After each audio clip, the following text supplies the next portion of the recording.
Let's talk to Isabel Oakeshott, who's not actually in Britain at the moment, very wisely. Isabel, very good morning to you.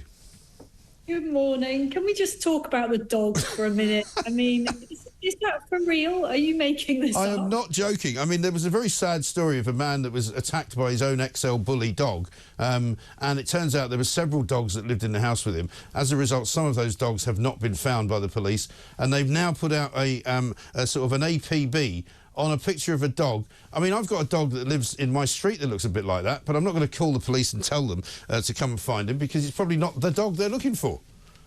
I mean, this is Britain, folks, and what's going to happen if you circulate a picture of that mutt is, first of all, if anyone actually knows where that original mutt is, there'll be some kind of rescue operation. Oh, yeah. You know, someone will kidnap him on a kind of animal rights grounds and ferret him away so that nobody can kill that dog, because doubtless what's being sought here is an action to put that animal down. Yes. So I don't think that's very sensible. Meanwhile, the police don't seem to mind too much about foreign criminals roaming around in our midst. But hey, let's just target. No, I mean, this is the quote, and this is West Midlands Police, by the way, the same police force that arrested somebody for praying silently outside of an abortion clinic.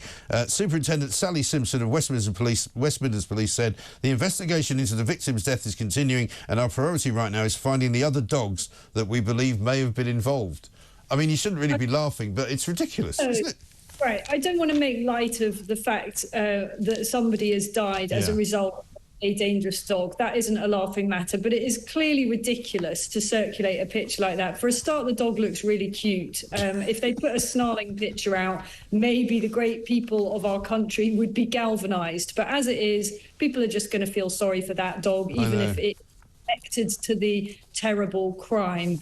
And I mean, there are so many bigger things, not that the death of somebody at the hands of a dangerous dog isn't a big thing, but the scale of the number of foreign convicts that are still literally roaming around. And this is a Talk exclusive. We've been looking at the number of those who have served more than a year in prison and are so, therefore, they're earmarked for deportation.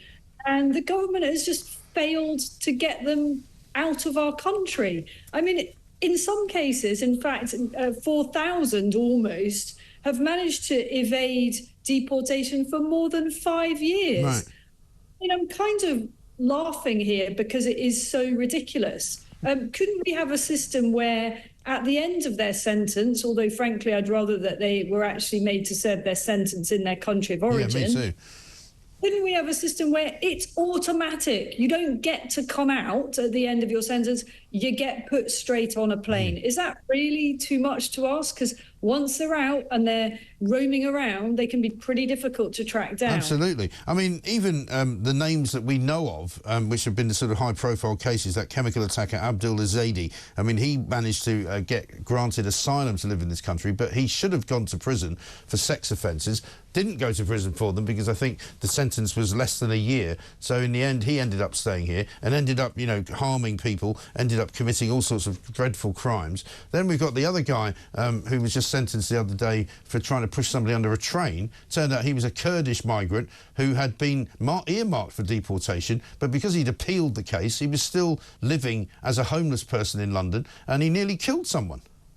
Yes, I was shocked about the background of that particular case. I think this was the incident that was in the news very, very recently. And the government is continually telling us that we've got a shortage of prison places, that we've got a crisis in our judicial system.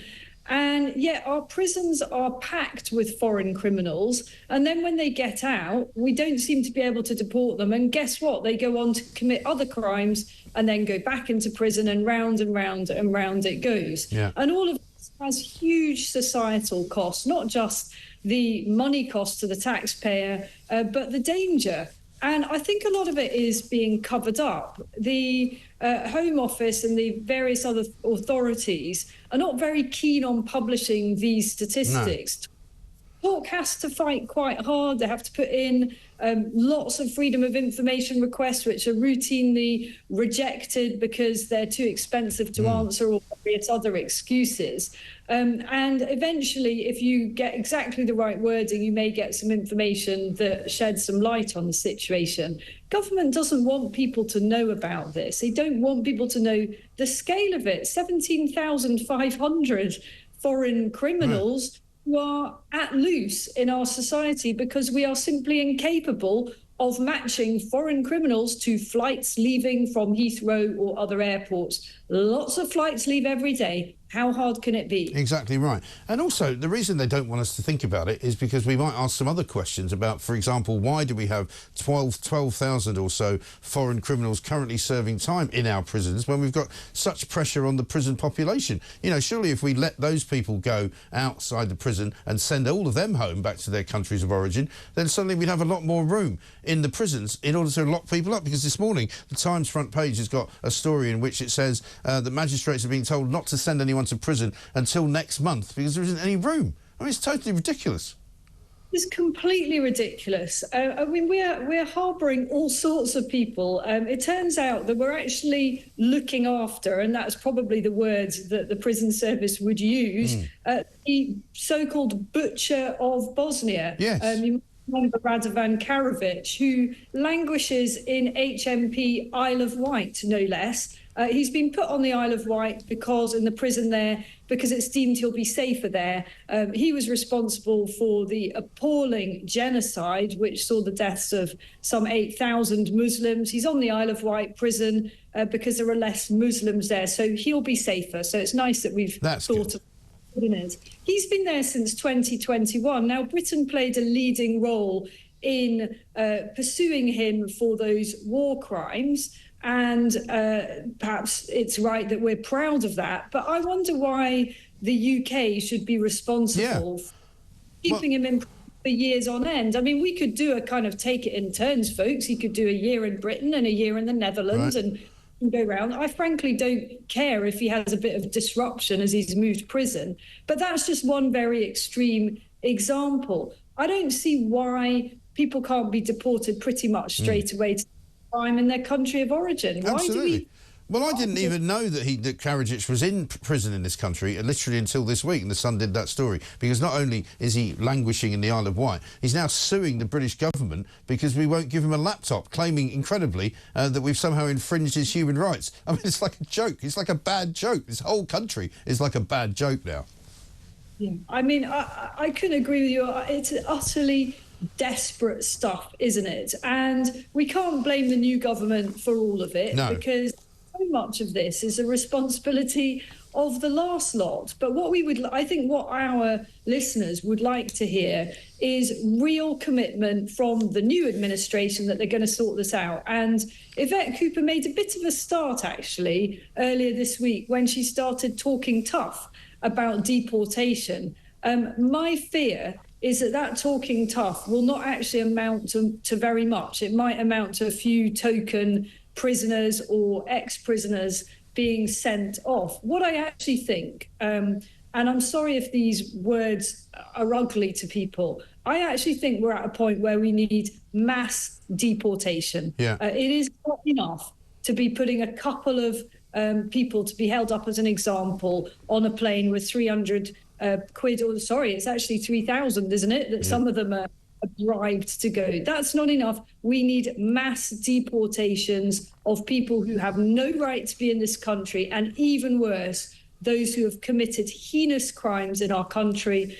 And I'm afraid a lot of these people, if they're not sent back to their countries of origin, go on to reoffend. And frankly, I don't care if their countries of origin are a little bit dangerous, that their human rights might be affected over there. Well, tough shamolos, you came here, we accommodated you, you committed crimes here. Exactly right. And I mean, the ridiculous statement that we got this morning from the Home Office, which basically says we are committed to deporting criminals after they have served their sentences in this country, and we are committed to getting rid of people who have no right to be here, is laughable, considering the story that we also got yesterday from the Home Office's own figures, that 25,300 boat migrants who came here illegally, who have no right to be here, were given asylum. and only 3% of those who came illegally have been deported. I mean, it's extraordinary. Well, if we were still in the independent Republic of Mike Graham, Mike, and you were the dictator there and I was your sidekick, I would ban all of our cabinet from using the words determined to and committed to, because those phrases are just absolute empty rhetoric designed to make voters feel that ministers and their Whitehall civil servants are actually doing something, when that is an out-and-out lie. It's just flamel. They're not committed to doing any of these things. Otherwise, they would actually get some results. It needs real willpower and a genuine dedication to getting results. And if they were running businesses, and this is what they pledged to customers, and they failed to deliver on the industrial scale that happens each and every day, then their business would collapse. But, you know, it seems that there's no consequence for that systematic failure. No, exactly. And we haven't even touched upon, but we must do it just before we let you go, the other exclusive story that you've been working on for us. Killers, drug dealers and paedophiles are walking free from court on a regular basis while they're locking up those people from the rioting scenario, the weeks of when that was going on, for writing Facebook posts that were apparently illegal. So this is something I think a lot of our listeners will feel really strongly about. We've seen a number of rioters made a fine example of, including one who was imprisoned for, among other things, shouting at a dog. Right. I shout at my dog quite a bit. He's still really... So I wanted to look at the kinds of offences that people have committed in recent months for which they have walked scot-free. You know, they've been given some kind of community order or supervision, or they've got to do some kind of, you know, picking up litter or something. And it really is shocking. You know, routinely, paedophiles are not given custodial sentences. I do wonder what it is about our judicial system that seems to regard and treat crimes against little children, the most grotesque crimes that ruin lives. It is no exaggeration to say that a child that is a victim of sexual abuse will be profoundly affected for the rest of their lives. And having those images feeds that abuse. And people who do that are routinely not imprisoned.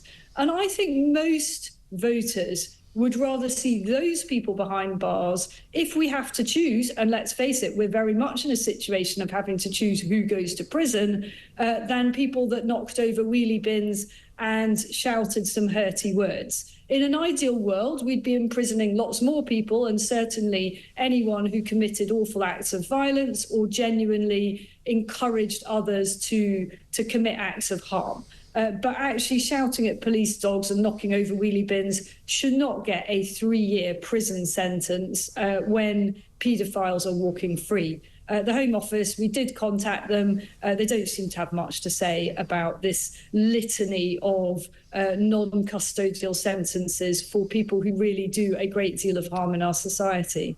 Absolutely right. Isabel, great to speak to you. Thanks very much indeed. Isabel Oakeshott there on the two big exclusives we've got today. One, which is that foreign criminals who have served their time in prisons in this country are not being deported, 17,428 of them. And also the news that killers, paedophiles and major drug dealers not doing any time at all in prison because apparently they get given suspended sentences. Absolutely unbelievable.